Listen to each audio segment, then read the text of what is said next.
Πριν ξεκινήσει το βίντεο, θέλω να ευχαριστήσω όλα τα μέλη του καναλιού που βοηθούν το έργο μας εδώ στην Πρακτική Σκέψη έμπρακτα κάθε μήνα με τις δωρεές τους. Αν επιθυμείς και εσύ να βοηθήσεις την προσπάθειά μας για έρευνα και μετάδοση της γνώσης, πάτα το κουμπάκι συμμετοχή κάτω από το βίντεο ή εναλλακτικά τον σύνδεσμο της PayPal στην περιγραφή του βίντεο. Κωνσταντινούπολη, η νέα Ρώμη και πρωτεύουσα της Ανατολικής Ρωμαϊκής Αυτοκρατορίας, ήταν κάποτε η πιο σημαντική πόλη της Ανατολικής Ευρώπης, ενώ σήμερα αποτελεί μια γιγάντια πόλη 15 εκατομμυρίων κατοίκων μέσα στην Τουρκία. Από πάντα η Βυζαντινή πρωτεύουσα ήταν σύμβολο για τον Ελληνισμό. Γιατί όμως τελικά η πόλη αυτή δεν βρέθηκε εντός των συνόρων της Ελλάδας? Υπήρξε ποτέ ευκαιρία να συμβεί κάτι τέτοιο? Ας πάρουμε τα πράγματα από την αρχή. Η μεγάλη αυτή πόλη ιδρύθηκε από τον πρώτο χριστιανό Ρωμαίο Αυτοκράτορα Μέγα Κωνσταντίνο τον 4ο μετά Χριστόν αιώνα, προκειμένου να βρίσκεται κοντά στα μέτωπα της Αυτοκρατορίας στην Ανατολή και συνάμα στους χριστιανικούς πληθυσμούς της Μικράς Ασίας. Η Κωνσταντινούπολη δημιουργήθηκε πάνω στην αρχαία ελληνική αποικία των Μεγαραίων του 7ου π.Χ. αιώνα, που τότε ονομαζόταν Βυζάντιο. Όντας πάνω στους δρόμους του εμπορίου, οι μελλοντικοί αυτοκράτορες μετέφεραν σιγά σιγά την αυτοκρατορική εξουσία τους εκεί. Τον 6ο μετά Χριστόν αιώνα, ο αυτοκράτορας Ιουστινιανός έφτιαξε την Αγία Σοφία, την οποία σχεδίασαν οι αρχιτέκτονες Αρτέμιος και Ισίδωρος, οι οποίοι κατάγονταν από ελληνικές πόλεις της Μικράς Ασίας. Έτσι, η Κωνσταντινούπολη και η Αγία Σοφία έγιναν σύμβολα του μεσαιωνικού ελληνισμού, μέχρι που το 1453 οι Οθωμανοί κατέκτησαν την πόλη. Μετά από 400 έτη Οθωμανοκρατίας, οι Έλληνες επαναστάτησαν το 1821 και η μεγάλη ιδέα του ελληνισμού ήθελε την αναβίωση του Βυζαντίου, με πρωτεύουσα του νέου ελληνικού κράτους την Κωνσταντινούπολη. Με απαρχή τους Βαλκανικούς πολέμους το 1912, ο ελληνισμός ξεκίνησε μια μαζική αντεπίθεση κατά των Οθωμανών. Η προσπάθεια κατάληψης της πόλης έφτασε τόσο κοντά σε επιτυχία το 1920, όταν ο Ελευθέριος Βενιζέλος υπέγραψε την Συνθήκη των Σευρών. Μάλιστα, το 1919 έλαβε χώρα χριστιανική λειτουργία στην Αγία Σοφία. Ο Πάτερ Ελευθέριος και μερικοί Έλληνες αξιωματικοί προχώρησαν σε μια πρόχειρη χριστιανική λειτουργία. Τα ελληνικά στρατεύματα βρίσκονταν μία ανάσα από την Κωνσταντινούπολη στην Ανατολική Θράκη, χωρίς όμως να μπουνε μέσα. Η επιβολή της Συνθήκης των Σευρών από την Ελλάδα ήταν ένα τιτάνιο έργο. Όταν όμως τον χειμώνα του 1920 οι βασιλόφρονες κέρδισαν τις εκλογές και ο Βενιζέλος έφυγε, τα πράγματα έγιναν ακόμα πιο δύσκολα. Οι σύμμαχοι σταμάτησαν να χρηματοδοτούν την ελληνική πολεμική προσπάθεια και άρχισαν να αποσύρουν τη διπλωματική τους υποστήριξη προς τη νέα κυβέρνηση. Το 1921 ο ελληνικός στρατός δεν κατάφερε να φτάσει μέχρι την Άγκυρα για να διαλύσει τις θέσεις των Κεμαλικών και έτσι το 1922 τα πράγματα ήταν απελπιστικά. Πριν προχωρήσουμε, ένα μήνυμα από τον χορηγό μας. Το βίντεο αυτό είναι μια χορηγία των εκδόσεων Έσοπτρον. Σας αρέσει που παίρνετε νέες γνώσεις στον τομέα της ιστορίας από την Πρακτική Σκέψη? Οι εκδόσεις Έσοπτρον ειδικεύονται στην έκδοση βιβλίων για αυτοβελτίωση στους υπόλοιπους τομείς της ζωής σας, με βιβλία που σας κάνουν καλύτερους ανθρώπους. Μάλιστα, οι εκδόσεις Έσοπτρον εκδίδουν και το επιστημονικό περιοδικό ονόματι Hellenic Nexus, το οποίο ειδικεύεται σε αναλύσεις για θέματα ιστορίας και γεωπολιτικής. Στο περιοδικό αυτό έχουμε τη χαρά να φιλοξενούνται κείμενα που γράφει το μουστάκι μου. Προμηθευτείτε τα βιβλία και το περιοδικό των εκδόσεων Έσοπτρον από την ιστοσελίδα του καταστήματος διαδικτυακά ή επισκεφτείτε το κατάστημα των εκδόσεων Έσοπτρον στην Αθήνα, στην οδό Ελευθερίου Βενιζέλου 57. Πάμε πίσω στο βίντεό μας. Την κακή κατάσταση του στρατεύματος το 1922, προφανώς οι ντόπιοι Έλληνες την είχαν υπόψη τους. Γι' αυτόν τον λόγο εξάλλου, οι Βενιζελικοί στην πόλη είχαν δημιουργήσει οργάνωση παρόμοια με την Εθνική Άμυνα της Θεσσαλονίκης επί τον Πρώτο Παγκόσμιο Πόλεμο και βρίσκονταν σε συζητήσεις με μικρασιάτες αμυνίτες για το πώς θα δημιουργηθεί αυτόνομη άμυνα της Μικράς Ασίας. Μάλιστα, υπέρ μιας τέτοιας λύσης τότε τασσόταν πλέον και ο Βενιζέλος. Το πρόβλημα είναι πως η κυβέρνηση Γούναρη αρνήθηκε διαμεσολάβηση των συμμάχων για κάτι τέτοιο και επέμενε να γίνει προέλαση προς Ανατολάς για να διαλύσει ο ελληνικός στρατός τις θέσεις των Τούρκων. Ο Βενιζέλος έλεγε τότε για την άρνηση αυτής της πρότασης πως η απόρριψη προσφοράς διαμεσολάβησης συνιστούσε έγκλημα εις βάρος της Ελλάδος. Ενώ οι σύμμαχοι διαπραγματεύονταν στις αρχές του 1921 στο Λονδίνο με τη νέα κυβέρνηση και τους Τούρκους, μπας και υπάρξει μια διπλωματική λύση στο ζήτημα, ο Φίλιπ Κέρ μιλούσε με τον Βενιζέλο στο εξωτερικό για το τι συμβαίνει. Εφόσον η κατάσταση άλλαξε τώρα, ο Βενιζέλος εξηγούσε εξηγούσε πως αν ο Κωνσταντίνος τελικά εγκαταλείψει τις νέες κτήσεις λόγω οικονομικής αδυναμίας, οι Έλληνες της Σμύρνης θα χρειαστούν περίπου 45.000 κόσμο στα όπλα για να προστατέψουν την περιοχή τους. Μάλιστα, ο Βενιζέλος πήγε ένα βήμα παραπέρα και φρόντισε να φέρει σε επαφή Έλληνες της πόλης με σύνδεσμο των Βρετανών για να του φέρουν αυτήν την πρόταση, ως εκπρόσωποι του ελληνισμού της Μικράς Ασίας. Ο σύνδεσμος έφερε την επιτροπή σε επαφή με τον Κέρ και στα μέσα Ιανουαρίου του 1921 συναντήθηκαν. Η επιτροπή εξήγησε στον Κέρ πως ήταν σε θέση να οργανώσει στράτευμα 45.000 ανδρών, αρκεί να έχουν την αναγνώριση από τους Άγγλους και οικονομική βοήθεια. Ο Λόιντ Τζόρτζ δεν ακύρωσε αυτήν την πρόταση. Ήθελε να την έχει ως μπαλαντέρ σε περίπτωση που ο Κωνσταντίνος αποτύχανε στην δική του αποστολή. Μετά από την αποτυχία του Γούναρη τον χειμώνα του 1921-1922 να αποσπάσει από τους Βρετανούς δάνειο, το μέτωπο στην Μικρά Ασία βρέθηκε σε στρατιωτικό και διπλωματικό αδιέξοδο. Ο Γούναρης δεν τολμούσε μια μονομερή απόσυρση του στρατού από εκεί, οπότε η Επιτροπή Αμήνης στην Κωνσταντινούπολη αντιλήφθηκε πως μόνο οι Μικρασιάτες μπορούν να σώσουν την γη τους. Αρχές του 1922 ίδρυσαν την Πανμικρασιατική Οργάνωση με κύριο σκοπό την άμυνα της Σμύρνης με οχυρωματικά έργα αλλά και την στράτευση των Μικρασιατών. Άνδρες 18 με 50 ετών θα γυμνάζονταν και θα εκπαιδεύονταν για να ενισχύσουν το ελληνικό στράτευμα, αλλά και το 1/5 των περιουσιών των πολιτών και η εκκλησιαστική περιουσία θα πολλούνταν για να υπάρξουν άμεσα έσοδα 2 δισεκατομμυρίων δραχμών. Τον Φεβρουάριο του 1922 η άμυνα έστειλε μήνυμα στον αρχιστράτηγο του μετώπου Παπούλα και του πρότεινε να ληφθεί άμεσα δράση. Με αφορμή κίνημα στη Σμύρνη να δημιουργηθεί η κυβέρνηση της Ιωνικής Πολιτείας και η άμυνα της περιοχής να πέσει στις πλάτες των εκεί Ελλήνων και της Ομογένειας, ενώ ο Βενιζέλος θα αναλάμβανε την εκπροσώπηση της Σμύρνης στο Λονδίνο.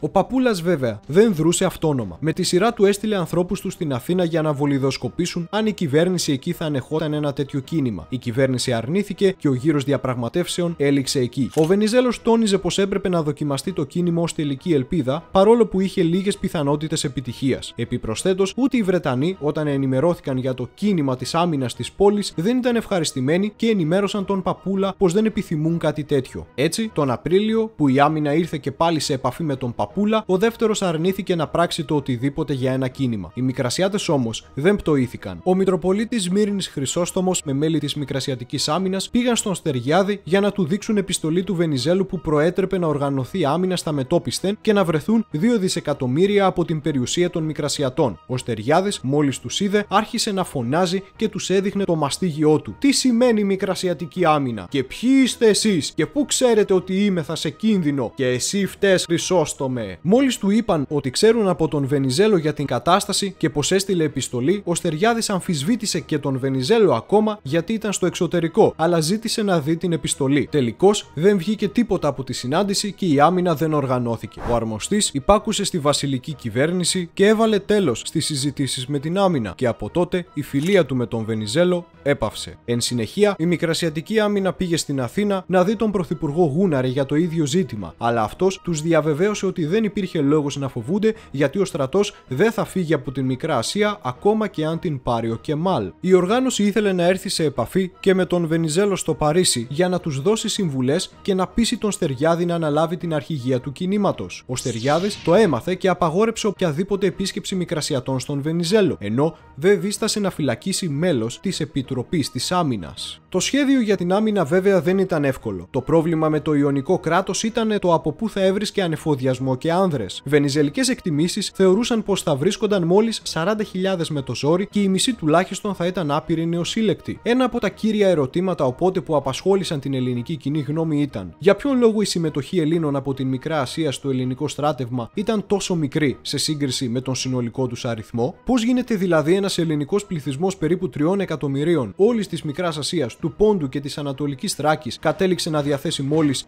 25.000 εθελοντές στρατιώτες? Προφανώς αυτά τα νούμερα μεμονωμένα κάνουν εντύπωση, αλλά στην ιστορία δεν μπορούμε να λαμβάνουμε την κάθε πληροφορία απομονωμένη. Η Ελλάς εξ αρχής δεν ήταν βρετανική, γαλλική ή γερμανική αυτοκρατορία και συνεπώς δεν είχε τις παραγωγικές δυνάμεις να οπλίσει, να ντύσει και να ταΐσει στρατούς εκατομμυρίων ανδρών. Οπότε και μαζική επιστράτευση να γινόταν, που γι' αυτόν τον λόγο δεν έγινε, δεν θα μπορούσε η Ελλάδα ποτέ να εξοπλίσει τόσο στρατό. Συνάμα και η ίδια η στάση των βενιζελικών και βασιλικών κυβερνήσεων έναντι των Μικρασιατών δεν τους προετοίμασε για κάτι τέτοιο. Μέχρι και την τελευταία στιγμή, που τα πράγματα φαινόντουσαν πως δεν πάνε καθόλου καλά, η κυβέρνηση ούτε όπλισε πρόχειρα τον πληθυσμό, ούτε εκπαίδευσε για μάχη τους Μικρασιάτες 4 χρόνια που ο ελληνικός στρατός κράτος ήταν στη Μικρά Ασία. Η κυβέρνηση δεν είχε καλά πυρομαχικά για τον εαυτό της, διότι ακόμα και κατά την εξόρμηση το 1921 προς την Άγκυρα, η επίθεση ξεκίνησε με χίλια ζόρια, διότι οι στρατιώτες τρέφονταν με το 1 τρίτο της ημερήσιας μερίδας που έπρεπε να λαμβάνουν, ενώ δεν είχαν καν επαρκή πυρομαχικά. Η Ελλάς κατέληξε να έχει υπό τα όπλα τότε 300.000 άνδρες και οι 200.000 από αυτούς να είναι στο Μικρασιατικό μέτωπο, με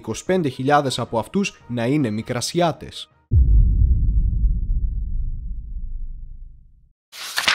Η τελευταία προσπάθεια για μια αυτόνομη άμυνα της Μικράς Ασίας έγινε τον Ιούλιο του 1922, όταν η κυβέρνηση, προκειμένου να πιέσει να βγει από το διπλωματικό αδιέξοδο, ανακοίνωσε την αυτονόμηση της Δυτικής Μικράς Ασίας. Επίσης, ο Στεριάδης ανήγγειλε την πρόθεση αυτή της κυβέρνησης και πρότεινε να δημιουργηθεί ένα αυτόνομο κράτος στην Μικρά Ασία και η διοίκησή του να αποτελούνταν από όλες τις εθνότητες. Το σχέδιο ανακοινώθηκε αρχές Αυγούστου του 1922 και έχερε υποστήριξης ακόμα και από τους μουσουλμάνους, διότι χάρηκαν που το χαλιφάτο του Σουλτάνου θα παραμείνει, αλλά οι δυνάμεις λίγες ημέρες αργότερα τορπίλησαν το σχέδιο, τονίζοντας πως η ειρήνη θα υπάρξει μόνο με συνθήκη μετά της Τουρκίας. Οι σύμμαχοι παραξενεύτηκαν με αυτές τις κινήσεις και η βασιλική κυβέρνηση παραδέχτηκε πως απλώς ήταν πυροτέχνημα για να οδηγηθούν τα πράγματα σε ειρηνική συνδιάσκεψη ως έχουν. Οι βενιζουελικοί αξιωματικοί όμως είχαν άλλη άποψη. Τον Σεπτέμβριο του 1922 ο ελληνικός στρατός αποχωρούσε από τη Μικρά Ασία και επανάσταση ξέσπασε στην Χίο και έπειτα στην Αθήνα κατά της βασιλικής κυβέρνησης. Ταυτόχρονα υπογράφτηκε η ανακοχή των Μουδανιών τον Οκτώβριο του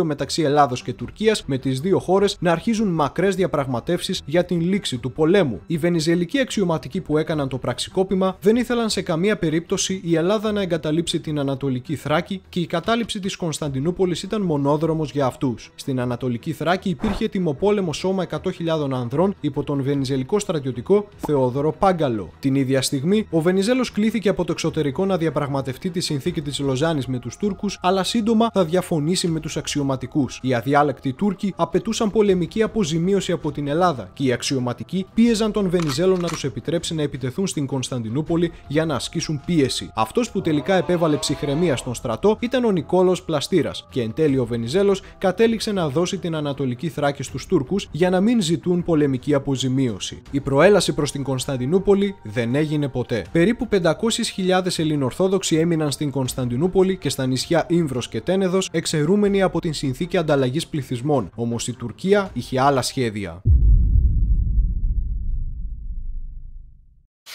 Παρόλο που ο Μουσταφά Κεμάλ τόνιζε πως θα κάνει την Τουρκία ένα κοσμικό δυτικό κράτος, αυτό δεν σημαίνει πως οι Ελληνοορθόδοξοι θα είχαν μέρος σε αυτό. Ήδη από το 1932 οι Τούρκοι απαγόρευσαν στους Έλληνες να κάνουν 30 επαγγέλματα, για παράδειγμα αρτοποιός, καθηγητής, δικηγόρος ή πλανόδιος πολιτής. Εν συνεχεία, από το 1939 απαγορεύτηκε σε Έλληνες και Εβραίους να εκπαιδεύονται στα όπλα όταν πήγαιναν στον στρατό, και τον Μάιο του 1941 η τουρκική κυβέρνηση με μυστικό διάταγμα έκανε γενική επιστράτευση μη μουσουλμάνων νέων από 25 μέχρι 45 ετών. Στον τύπο εκδίδονταν αντιμειονοτικά άρθρα και αντιεβραϊκά για να δείχνει η Τουρκία θετικό πρόσωπο προς τους Γερμανούς. Έπειτα, το 1942 η οικονομική κατάσταση στην Τουρκία έφτανε σε αδιέξοδο, με την κυβέρνηση να χρειάζεται χρήματα. Γι' αυτόν τον λόγο ψηφίστηκε νόμος για να γίνουν άμεσες επιτάξεις από Έλληνες, Αρμένιους και Εβραίους. Πάλι οι Γερμανοί ήταν από πίσω από αυτές τις αποφάσεις, διότι η πρεσβεία της Ελλάδος ενημέρωνε ότι οι Γερμανοί τόνιζαν στην τουρκική κυβέρνηση πως περίμεναν διώξεις κατά των Εβραίων. Όσοι Έλληνες δεν πλήρωναν τον φόρο, τους έστελναν στο Ερζερούμ για καταναγκαστική εργασία για να πεθάνουν εξόριστοι σε ένα πολύ κρύο μέρος με υψόμετρο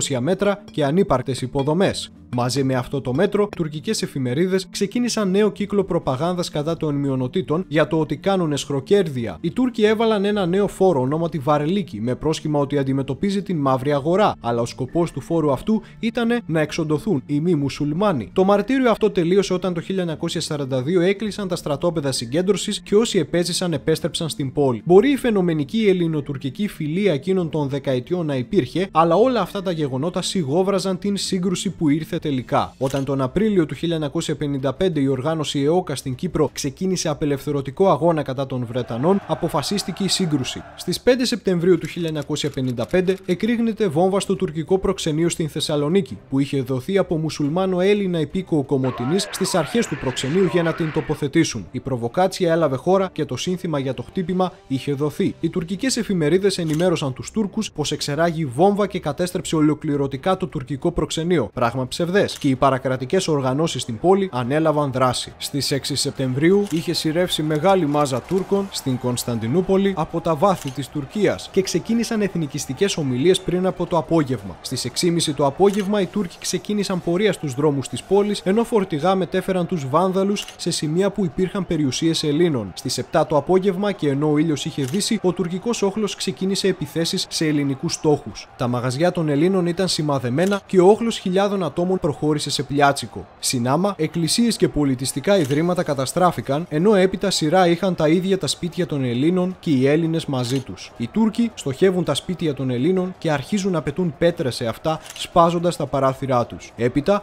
προχωρούσαν σε έφοδο μέσα στις οικίες και ξυλοδαρμό των οικογενειών, ενώ εκατοντάδες υπολογίζεται πως ήταν οι βιασμοί γυναικών και κοριτσιών μπροστά στους συζύγους και πατεράδες τους. Ταυτόχρονα, στο στόχαστρο μπήκαν ειδικά οι παπάδες, οι οποίοι ξεγυμνώνονταν και δένονταν πίσω από οχήματα σερνόμενοι στο έδαφος, ενώ οι Τούρκοι τους χτυπούσαν. Από την πλευρά του τουρκικού κράτους υπήρχε πλήρης ανοχή έναντι των Βανδάλων. Τούρκοι αστυνομικοί, χωροφύλακες και στρατιώτες απλώς παρακολουθούσαν τις ταραχές χωρίς να επεμβαίνουν και μάλιστα όταν τους δινόταν η ευκαιρία έπαιρναν και μέρος σε αυτές. Με αφορμή τις ταραχές, η τουρκική κυβέρνηση κήρυξε στρατιωτικό νόμο και κατέβασε τα άρματα μάχης στους δρόμους της πόλης. 3.000 ύποπτοι συνελήφθησαν, 17 δικάστηκαν, αλλά όλοι αθωώθηκαν και κανείς δεν πλήρωσε το παραμικρό για όσα έγιναν. Το επόμενο πρωί το θέαμα ήταν τρομακτικό και ο απολογισμός τρομερός. Περίπου 1.000 σπίτια διαλυμένα, 4.500 καταστήματα βανδαλισμένα, ενώ εκκλησίες, πολιτιστικοί σύλλογοι, σχολεία, νοσοκομεία, κημητήρια και εφημερίδες καταστράφηκαν ολοσχερώς. Τουλάχιστον 30 Έλληνες δολοφονήθηκαν, εκατοντάδες γυναίκες και κορίτσια βιάστηκαν, παιδιά κακοποιήθηκαν και χιλιάδες έμειναν τραυματισμένοι από τις επιθέσεις. Από πλευράς της Ελλάδος δεν υπήρξε καμία αντίδραση. Χιλιάδες ήσαν οι Έλληνες που έγιναν πρόσφυγες προς την κυρίως Ελλάδα. Θεωρήθηκε πως τότε ήταν η κατάλληλη ευκαιρία να εκδιωχθούν από την Δυτική Θράκη όσοι μουσουλμάνοι ήταν τουρκόψυχοι και αποτελούσαν πράκτορες της Τουρκίας. Όμως, ο τότε πρωθυπουργός Αλέξανδρος Παπάγος ήταν ήδη πολύ άρρωστος και η κυβέρνησή του ακέφαλη, ενώ με την έλευση του Κωνσταντίνου Καραμανλή στην εξουσία το 1956 τίποτα πάλι δεν έγινε. Οι σκηνές αυτές διωγμού και απελάσεων Ελλήνων επαναλήφθηκαν τα έτη 1964 με 1965, όταν η Τουρκία αυθαίρετα αποφάσισε να απελάσει δεκάδες χιλιάδες μέλη της ελληνοορθόδοξης κοινότητας στην Ελλάδα. Έτσι, η ιστορική παρουσία εκατοντάδων χιλιάδων Ελλήνων της Κωνσταντινούπολης τερματίστηκε. Η Τουρκία παραβίασε πολλές φορές την συνθήκη της Λοζάνης και τα ανθρώπινα δικαιώματα, και σήμερα οι ελληνοορθόδοξοι της πόλης αριθμούν μόλις μερικές χιλιάδες, ενώ δεν τιμωρήθηκε ποτέ κανείς για όσα συνέβησαν.